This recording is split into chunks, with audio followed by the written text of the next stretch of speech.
क्लीं कृष्णाय नमः कृष्णाय नमः कृष्णाय नमः। ओम क्लीं कृष्णाय नमः कृष्णाय नमः कृष्णाय नमः। नमस्कार, सनातन स्टोरीज में आप सभी का स्वागत है। लेके आई हूँ अश्वत्थामा पार्ट 2, लेकिन उससे पहले रिकैप ले लेते हैं पार्ट 1 की। पार्ट 1 में मैंने आपको जानकारी दी थी कि कैसे अश्वत्थामा का जन्म शिव जी के एक वरदान से होता है, कैसे ये अलौकिक शिशु अपने सिर पे एक बहुमूल्य मणि के साथ पैदा होता है। इस मणि की क्या खासियत है, ये कैसे इसे नीडर बनाए रखता था अपने से छोटे सभी प्राणियों के सामने, कैसे अपने जीवन के मुश्किल समय में अश्वत्थामा अपने पिता द्रोणाचार्य के साथ पहुंच जाता है हस्तिनापुर, कैसे द्रोणाचार्य द्रुपद का आधा राज्य लेके दे देते हैं अश्वत्थामा को और अश्वत्थामा बन जाता है द्रुपद के आधे राज्य का राजा।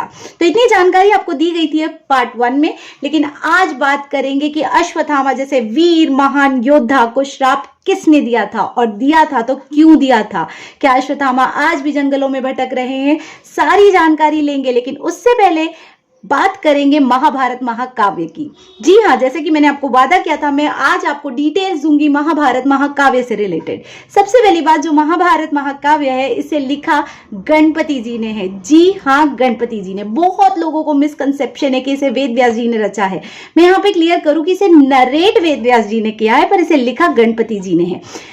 इसके पीछे एक बहुत सुंदर स्टोरी है। कहते हैं जब वेद व्यास जी के मन में महाभारत लिखने का इरादा आया था, तो उन्होंने सबसे पहले एक बुद्धिमान व्यक्ति के बारे में सोचा, और तभी उनके दिमाग में आया कि क्यों ना गणपति जी से बात की जाए। तो वे पहुंच जाते हैं गणपति जी के पास और उनसे कहते हैं कि क्या आप मेरे लिए महाभारत लिखेंगे। गणपति जी कहते हैं मैं जरूर लिखूंगा, लेकिन उनकी एक थी शर्त, और शर्त ये थी कि वो बोलते हैं कि वेद व्यास जी से कि जब तक आप बोलते रहेंगे मैं सिर्फ तब तक लिखूंगा, जैसे ही आप रुक जाएंगे मैं लिखना बंद कर दूंगा। ये सुनकर वेद व्यास जी कहते हैं कि ठीक है, बट मेरी भी एक शर्त है, आपको हर श्लोक को समझ के लिखना होगा। इस तरीके से वेद व्यास जी को वक्त मिल जाता था दूसरा श्लोक तैयार करने के लिए। कहते हैं कि जब वेद व्यास जी थक जाते थे तो वो जानबूझ के किसी मुश्किल श्लोक को गणपति जी के सामने रख दिया करते थे, जिसे समझने में गणपति जी को थोड़ा ज्यादा वक्त लगता था, और तब तक वेद व्यास जी अपना दूसरा श्लोक तैयार कर लिया करते थे। इसके पीछे और एक इंटरेस्टिंग स्टोरी आती है कि कहते हैं कि एक जब लिखते लिखते गणपति जी की कलम टूट गई थी, तब वे हड़बड़ा गए, क्योंकि वे गति मैच नहीं कर पा रहे थे वेद व्यास जी की। तब उन्होंने हड़बड़ा के अपने ही एक दांत को तोड़ के स्याही में डिबा कर उससे आगे की महाकाव्य लिखनी शुरू कर दी। कहते हैं तब से गणपति जी को एक दंत कहा गया है। गणपति जी के एक दंत होने पे और भी 2 कथाएं महापुराणों में महाकाव्यों में आपको मिल जाएगी। आगे बढ़ते हैं और बात करते हैं कि महाभारत का युद्ध हुआ ही क्यों था, और हुआ था तो किसके बीच हुआ था। तो पहली बात कि ये जो युद्ध था ये कुरुक्षेत्र में हुआ था। ये युद्ध था धर्म का अधर्म के साथ। कहते हैं कि कौरवों और पांडवों के बीच में ये युद्ध हुआ था, उनके जो राज्य के बंटवारे से रिलेटेड ये युद्ध था। पहले बता दूं कि कौरव और पांडव कौन है। तथा कौरव जो राजा धृतराष्ट्र के बेटे हैं, और जो पांडव है वो राजा पांडु के बेटे हैं। जो धृतराष्ट्र है और जो पांडु है, इनके पिताजी का नाम विचित्रवीर था। इनकी 2 रानियां थी, एक का नाम अंबिका था और एक का नाम अंबालिका था। कहते हैं कि विचित्रवीर की जो माँ थी उनका नाम सत्यवती था। विचित्रवीर की अकाल मृत्यु हो गई थी, इसलिए जो पूरा एम्पायर था उनका एक भी वंशज नहीं था, क्योंकि दोनों ही पत्नियों से तब तक उन्हें एक भी पुत्र प्राप्ति नहीं हुई थी। उस जो समय था उस टाइम पे वहां पे एक नियोग करके एक प्रथा हुआ करती थी, और ऐसे ही जब किसी राजा की अकाल मृत्यु हो जाती थी तो उसी फैमिली से या समगोत्री में वो रानियां जो थी वो रिलेशन बना के पुत्र प्राप्ति करती थी। तो उसी प्रथा के अंतर्गत सत्यवती जो उनकी राजमाता थी या विचित्रवीर की जो माँ थी, वो अपने बेटे वेदव्यास, यस वेदव्यास यहाँ पे सत्यवती के ही बेटे हैं, जो सबसे बड़े बेटे हैं। इस पे भी बहुत डिटेल कहानी है, तो वहां ना जाते हुए बस इतना जान लीजिए कि सत्यवती के एक बेटा वेदव्यास है जो उनसे काफी दूर रहता है उस टाइम तक, और वो उनके पास जाके कहती है कि अभी मुझे वंश आगे बढ़ाना है। तो वो नियोग प्रथा के अंतर्गत अंबिका और अंबालिका को वेदव्यास जी के पास भेजती हैं। तो जो अंबिका है वो जब वेदव्यास जी के पास जाती है तो वो डर के मारे आंखें बंद कर लेती है, और क्योंकि वो आंखें बंद कर लेती है तो जो पुत्र पैदा होता है, जन्म लेता है, वो अंधा पैदा होता है। इसलिए धृतराष्ट्र जो थे वो अंधे थे। और वैसे ही अंबालिका जो है, जब वो वेदव्यास जी के पास जाती है तो कहीं ना कहीं डर के मारे शी स्टैंड्स पेल, और इसीलिए जो पांडु उनसे जन्म लेते हैं वो भी पांडु इटसेल्फ मीन्स पेन। तो इस तरीके से जो राजा पांडु थे उनके माता का नाम था अंबालिका, एंड जो राजा धृतराष्ट्र थे उनकी माता का नाम था अंबिका। अब ये जो दोनों थे इनके फिर शादियां होती है, इनका विवाह होता है। तो धृतराष्ट्र का जो विवाह होता है वो गांधारी के साथ होता है, एंड देन उनके 100 कौरव पुत्र होते हैं। यहाँ जो पांडु राजा है इनका विवाह होता है कुंती के साथ, और कुंती से इनको 5 पांडव होते हैं।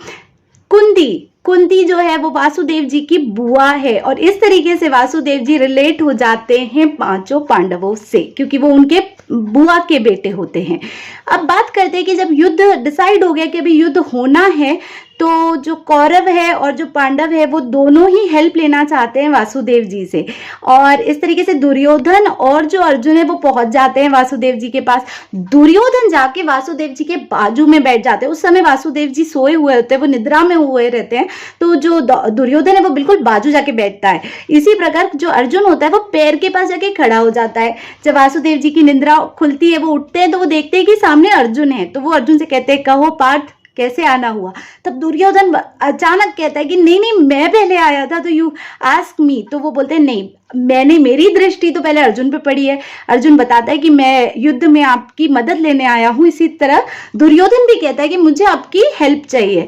तो वासुदेव जी यहाँ पे he makes it very clear कि देखिए आपके पास 2 ऑप्शन है, एक तो मैं पार्ट लूंगा, और एक तरफ होगी मेरी नारायणी सेना। एक बार यहाँ पे मेंशन वो करते हैं कि जिसका भी साइड लूंगा, तो मैं यहाँ मेंशन कर देते हैं कि मैं शस्त्र नहीं उठाऊंगा। वासुदेव जी शस्त्र नहीं उठाते हैं उस युद्ध में। अर्जुन जो है वो बोलते हैं कि ठीक है, मुझे आपका आशीर्वाद चाहिए, आपका मार्गदर्शन चाहिए, तो मैं आपको चुनता हूँ। ये सुन के Duryodhan he gets very happy, क्योंकि उसको तो वैसे भी चुनने का चांस नहीं मिला था, बट जो उसे मिलता है वो एक्सपेक्ट कर रहा था, तो उसे मिल जाती है नारायणी सेना। इस तरीके से दोनों ही वहां से बहुत खुशी खुशी चले जाते हैं। साधु की जो वासुदेव जी है, जो कृष्ण जी है, उन्होंने अर्जुन का साथ दिया था। वो अर्जुन के साइड पे थे और वो उनके सारथी थे, मतलब वो उनका रथ चला रहे थे। और एक बात अगर बहुत लोगों को ना पता हो, तो यहीं पे गीता का पाठ भी अर्जुन को वासुदेव जी ने दिया था, इसी कुरुक्षेत्र में। अब बात करते हैं कि इन दोनों एक्चुअली तो ये सेम फादर के 2 बच्चे थे, पांडु और धृतराष्ट्र, उनके बच्चे हैं। तो इनमें जो इनका राज्य था, इनका किंगडम था, ये इक्वली डिवाइड होना चाहिए था, बट वो नहीं हो पा रहा था, क्योंकि जो कौरवों में जो बड़ा भाई था, दैट इज दुर्योधन, वो उन्हें कुछ नहीं देना चाहता है, और उसके बीच में ये लड़ाई शुरू होती है। बट ये बाद में धर्म और अधर्म की लड़ाई बन जाती है। अब बात करते हैं कि धर्म और अधर्म की इस लड़ाई में द्रोणाचार्य ने किसका साथ दिया था। तो बता दूं यहाँ पे कि अपने राज्य के प्रति निष्ठा रखते हुए द्रोणाचार्य साथ देते हैं कौरवों का, और क्योंकि उनके पिताजी कौरवों का साथ देते हैं, इसलिए अश्वत्थामा भी कौरवों का ही साथ देते हैं। और इस तरीके से वो कौरवों का साथ देते देते कहीं ना कहीं अधर्म का साथ देने लगते हैं। कहते हैं कि जो द्रोणाचार्य थे, ही इज ऑलरेडी उन सबके टीचर है, वो तो पावरफुल ही रहेंगे। तो जो पिता थे और पुत्र थे, दोनों ने मिलकर पांडव की जो सेना थी उनको काफी क्षति पहुंचा दी थी। तो इस तरीके से पिता पुत्र की जो जोड़ी है, उन्होंने काफी आतंक मचाया था। उन्होंने पांडव की सेना को पूरी तरीके से तितर बितर कर दिया था। जो अश्वत्थामा थे वो कौरवों के ही एक सेनापति थे। उन्होंने घटोत्कच को मारा था। उन्होंने द्रुपद कुमार, बलानिक, जयानिक, जयाश्व, राजा शुत्राहु, यहाँ तक कि कुंती भोज के 10 पुत्रों को मार गिराया था। तो इस तरीके से पांडव कहीं ना कहीं हार रहे थे। और ये देखते हुए कृष्ण जी, वो छलिया है, तो वो बोलते हैं कि चलो कूटनीति से ही सही, क्योंकि वो बल से तो नहीं पर छल से यहाँ पे जीतना चाहते हैं। तो वो एक बोलते हैं कि चलो अभी कुछ किया जाए। तो वो भीम की तरफ इशारा करके कहते हैं कि उस हाथी का नाम क्या है। तो भीम इस पूरी इसको समझ जाते हैं सिचुएशन को, और वो उसको मार देते हैं उस हाथी को। एंड वो हाथी जो था उसका नाम अश्वत्थामा था। तो यहाँ पे वो आके बोलते हैं कि अश्वत्थामा मारा गया। तो ये सुन के द्रोणाचार्य, क्योंकि उनके बेटे हैं अश्वत्थामा, वो काफी क्षतिग्रस्त हो जाते हैं, वो दुखी हो जाते हैं। वो जाके युधिष्ठिर से पूछते हैं कि क्या अश्वत्थामा मारा गया। तो युधिष्ठिर से कि हाँ, अश्वत्थामा मारा गया, किंतु हाथी। तो जब वो ये आखिरी के 2 वर्ड्स बोल रहे होते हैं, किंतु हाथू, तब हमारे वासुदेव जी वो शंखवाद कर देते हैं और वो सुन नहीं पाते आखिरी के 2 शब्द द्रोणाचार्य। और इस तरीके से वो अपने पूरे शस्त्र नीचे डाल के उस समय गम में चले जाते हैं, शोक में चले जाते हैं। इसी समय जो द्रौपदी के भाई हैं जिनका नाम था धृष्टद्युम्न, वो आते हैं और वो अपनी तलवार से द्रोणाचार्य का सिर अलग कर देते हैं, उन्हें मार देते हैं। इसी बीच जो ये है भीम है, वो भी जाके दुर्योधन को ही वो उनकी जांघ पे मार देते हैं। अब इसके पीछे भी एक स्टोरी है, बट आज नहीं, कभी और। तो वो जांग पे उसे मार देते हैं दुर्योधन को, एंड दुर्योधन भी अपनी लाइफ के लास्ट टाइम में है। तो ये पूरा जो अभी सिस्टम है वो पलट चुका है। अभी कहीं ना कहीं पांडव दे आर विनिंग। ये देख के अश्वत्थामा वैसे ही बहुत दुखी है क्योंकि उनके पिताजी को छल से मारा गया है। देन उनके जो जिनके लिए वो लड़ रहे थे, दुर्योधन भी यहाँ पे पूरी तरीके से क्षतिग्रस्त है। तो वो ये देख के काफी गुस्सा होता है। नहीं, अभी वो पूरा वो कर लेते हैं कि नहीं, मुझे पांडव को मारना है। अब यहाँ पे इन लोगों के टाइम पे ऐसा होता था कि ये लोग दिन में लड़ाइयाँ लड़ते थे, बट एक बार सनसेट हो जाता था, सूर्यास्त हो जाता था, तो लड़ाई रुक जाती थी। बट यहाँ पे अश्वत्थामा एक गलती कर देता है। वो सनसेट के टाइम पे जब शाम हो जाती है, रात हो जाती है, तो वो पांडवों के शिविर में जाते हैं कृतवर्मा और कृपाचार्य के साथ, और वहां जाके ये दोनों बाहर खड़े हो जाते हैं, कृतवर्मा एंड कृपाचार्य, और वो अंदर जाते हैं। सबसे पहले वो मारते हैं धृष्टद्युम्न जो द्रौपदी के भाई है उनको, क्योंकि उन्होंने ही द्रोणाचार्य को मारा था। तो सबसे पहले वो उनको मारते हैं, साथ में जितने भी वहां पे लोग होते हैं वो सबको मार देते हैं। अच्छा, यहाँ पे अश्वत्थामा डजंट नो कि उस वक्त थैंकफुली पांडवास उस शिविर में नहीं होते, ना ही वासुदेव जी वहां होते हैं। और जो लोग भागने की कोशिश करते हैं उनको द्वार पे आके ये कृतवर्मा और कृपाचार्य मार लिया करते थे। तो इस तरीके से सब कुछ खत्म करके, इन सबको किल करके वो जब वापस आता है तो ही फील्स गिल्टी और वो वेदव्यास जी के पास जाता है। यहाँ पीछे से पांडव आ जाते हैं। पांडव देखते हैं सब यहाँ पे क्षतिग्रस्त है, सब कुछ खत्म हो चुका है, और वो जो पांडव के 5 पुत्र थे शिविर में वो भी मर चुके हैं। तो कहीं ना कहीं पांडव का जो पूरा वंश है वो खत्म हो चुका है। यहाँ पे ये देख के 5 पांडवों को बहुत गुस्सा आता है और वो बोलते हैं कि अभी हम अश्वत्थामा के पास जाते हैं और उसको we want to kill him. तो वो अश्वत्थामा को ढूंढते हुए वेदव्यास जी के पास जाते हैं। यहाँ पे एक इंटरेस्टिंग प्लॉट क्रिएट होता है। ये जो गिल्टी था अभी तक अश्वत्थामा, ही इज नाउ, उसको एकदम चेंज हो गया। वो इनको आता देखता है तो उसको वापस से एंगर आता है और यहाँ वो गुस्से में निकाल देता है ब्रह्मास्त्र। जी हाँ, और ब्रह्मास्त्र किसी तरीके का अस्त्र नहीं, एक तरीका तप है, एक तरीके की श्रद्धा है, एंड वो किसी भी कण को भी उठा के ही can convert it into a Brahmastra. तो वो ब्रह्मास्त्र चला देता है। ये देखकर वासुदेव जी अर्जुन से बोलते हैं कि अभी तुम, देयर इज नो सोल्यूशन, तुम्हें भी अपना ब्रह्मास्त्र निकालना पड़ेगा। तो अर्जुन भी अपना ब्रह्मास्त्र चला देते हैं। अब यहाँ पे वेदव्यास जी वो अपने पूरे पावर्स को यूज करके, अपने माइंड के पावर्स को यूज करके वो सबसे पहले दोनों ब्रह्मास्त्र रोकते हैं और वो दोनों से ही कहते हैं कि क्या आप सोचते हैं कि आप दोनों की जो लड़ाई चल रही है इसके लिए जो हमारे ब्रह्मदेव है वो क्या पूरी दुनिया फिर से क्रिएट करेंगे?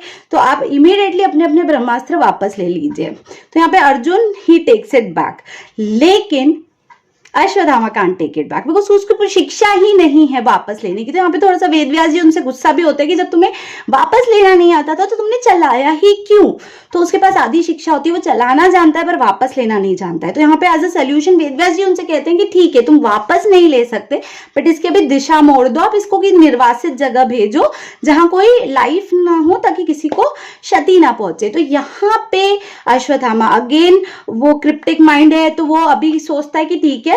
तो यहाँ पे अर्जुन का जो बेटा है अभिमन्यु तो नहीं रहा बट अभिमन्यु की जो वाइफ थी उत्तरा वो उस वक्त प्रेग्नेंट थी, उनके गर्भ में एक शिशु होता है। तो ये ब्रह्मास्त्र चला देता है उस गर्भ की तरफ, उस शिशु की तरफ। ये देख के वासुदेव जी बहुत गुस्सा होते हैं, वहां शिशु को ये ब्रह्मास्त्र चला देता है और यहाँ पे जो वासुदेव जी है वो इसको बोलते हैं कि अब तुम्हारा जो लिमिट था, वो जो जितने भी पाप करने तुमने कर लिया, अब तुम्हें मैं सजा दूंगा। तो वो वहां उसे श्रापित करते हैं। वो उसे बोलते हैं कि तुम अब इस धरती पे तब तक रहोगे जब तक जीवन है, इस धरती पे जब तक जीवन रहेगा तब तक तुम इस धरती पे भटकते रहोगे, लेकिन तुम्हें दर्द रहेगी, पीड़ा रहेगी। वो उसके सिर पे लगे उस बहुमूल्य मणि को भी ले लेते हैं कि नहीं तुम ये वापस दे दो, और उससे जो उसे जख्म होता है वहां से बहुत सारा ब्लड निकलता है, पस निकलता है, वासुदेव जी कहते हैं कि नहीं, अब तुम्हें ऐसे ही रहना है, तुम ऐसे ही तड़पते हुए, कोढ़ होगा, तुम्हें कीड़े पड़ेंगे, बट तुम ऐसे ही धरती पे भटकते रहोगे, नोबडी आपको हेल्प नहीं करेगा यहाँ पे कोई, और आप ऐसे ही भटकते रहोगे। उस वक्त कहते हैं कि अश्वत्थामा माफी भी मांगता है, लेकिन वासुदेव जी कहते हैं कि नहीं, यही तुम्हारा प्रायश्चित है। वहीं पे वासुदेव जी कहते हैं कि नहीं, अगर मैंने मेरे लाइफ टाइम में कुछ अच्छा किया होगा तो उत्तरा के गर्भ में जो ये बच्चा है ये जीवित हो जाएगा, और उस तरीके से उत्तरा के गर्भ से जो बच्चा पैदा होता है उसका नाम रखा जाता है परीक्षित। परीक्षित राजा काफी टाइम तक राज करते हैं, उनके बेटे भी काफी टाइम तक राज करते हैं। उसके बाद जो टाइम पीरियड शुरू होता है दैट इज कलयुग। तो ये थी अश्वत्थामा को श्राप मिलने और किससे मिलने तक की कहानी। अब आगे एक काफी इंटरेस्टिंग, जो आप लोग जानते भी होंगे, काफी लोगों ने क्लेम किया है कि हमने अश्वत्थामा को देखा है बुरहानपुर के जंगलों में, मध्य प्रदेश में, हिमालयाज में और भी काफी जगहों में लोग क्लेम करते हैं कि यहाँ पे अश्वत्थामा पूजा करने आते हैं शिव जी की। एंड डजंट नो कितना ट्रू है, बट हाँ यहाँ पे ये जरूर था कि जो 7 चिरंजीवी बताए गए थे हमारे पौराणिक कथाओं में, उनमें से एक अश्वत्थामा है। मैंने इससे पहले परशुराम जी के बारे में बताया था, वो भी चिरंजीवी है। हमारे रामायण में जो रावण के भाई थे विभीषण, वो भी चिरंजीवी। ऐसे 7 चिरंजीवी है टोटल। तो अश्वत्थामा इज ऑल्सो चिरंजीवी and there are plenty of stories यहाँ पे क्लेम किया गया है कि उन्होंने अश्वत्थामा को साक्षात देखा है।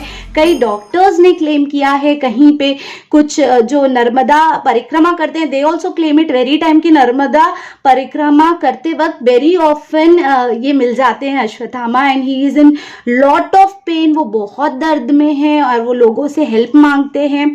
तो ये है, इसके बारे में ज़्यादा सच या झूठ तो नहीं पता, बट ये आस्था की बात है। अब बात करते हैं कि ये पूरी स्टोरी से मॉरल ये निकलता है कि आपके जो कर्म है वो देर सवेर आपको भोगने ही पड़ते हैं। तो ये थी कहानी अश्वत्थामा की। आशा करती हूँ आपको पसंद आई होगी। मुझसे जुड़े रहिए to grow spiritually and religiously. Thank you.